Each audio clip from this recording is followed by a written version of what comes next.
Yes, right. Oh, that side's going to be awful. Like that matchup is terrible. Yeah. The Bears have Mitchell Trubisky and Khalil Mack and are favored by 10. And I don't think the Bills will win. I think that if Nathan Peterman starts, they'll easily not cover the spread. So, however you guys want to talk about it, but I think the Bears have got their number and yeah, I'll say they lose by 12. Sure. You can name the score, like, I don't know, 15-3. That sounds good. I guess I could go next. Yeah, sorry, I'm supposed to direct traffic. Yeah, that's all right. I just got depressed thinking about the whole thing. I as much as I do think they're going to lose this game. I will pick them to lose. But, Khalil Mack is questionable, so he'll at least be somewhat limited. They've got a decent number of injuries. Statistically, they look very good, as Scott knows. They're 9th in points for. They're 8th in points against.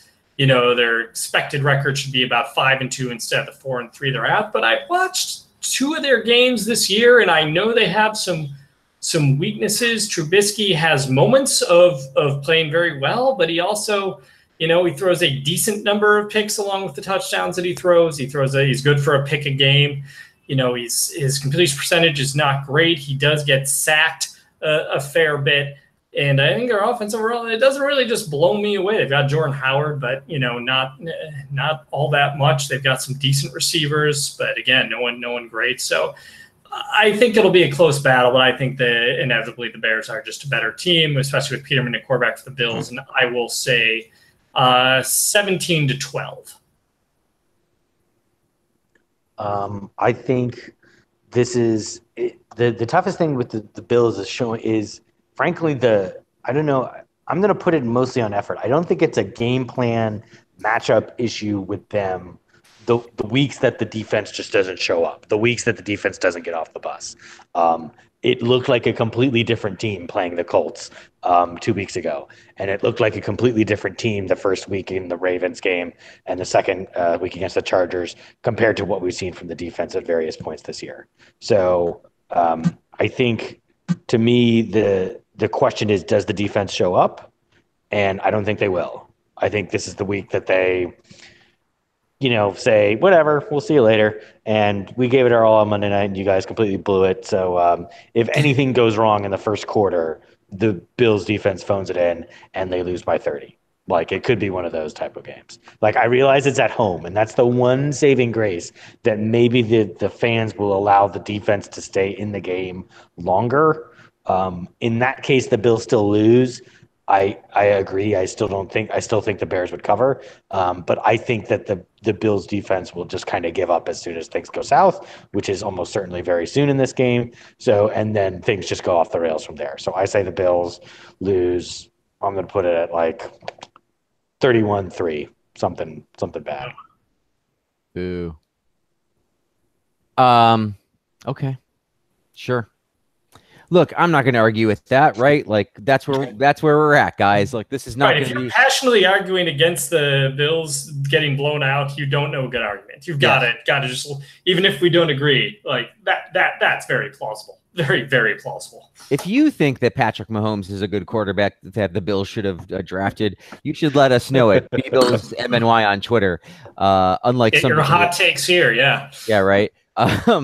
bbillsmny@gmail.com, which we don't really check, but the 2 best places are on Twitter, bbillsmny, and facebook.com/bbillsmny // BBILLSMNY. You can, so Facebook and Twitter, you can find us there. Anchor.fm.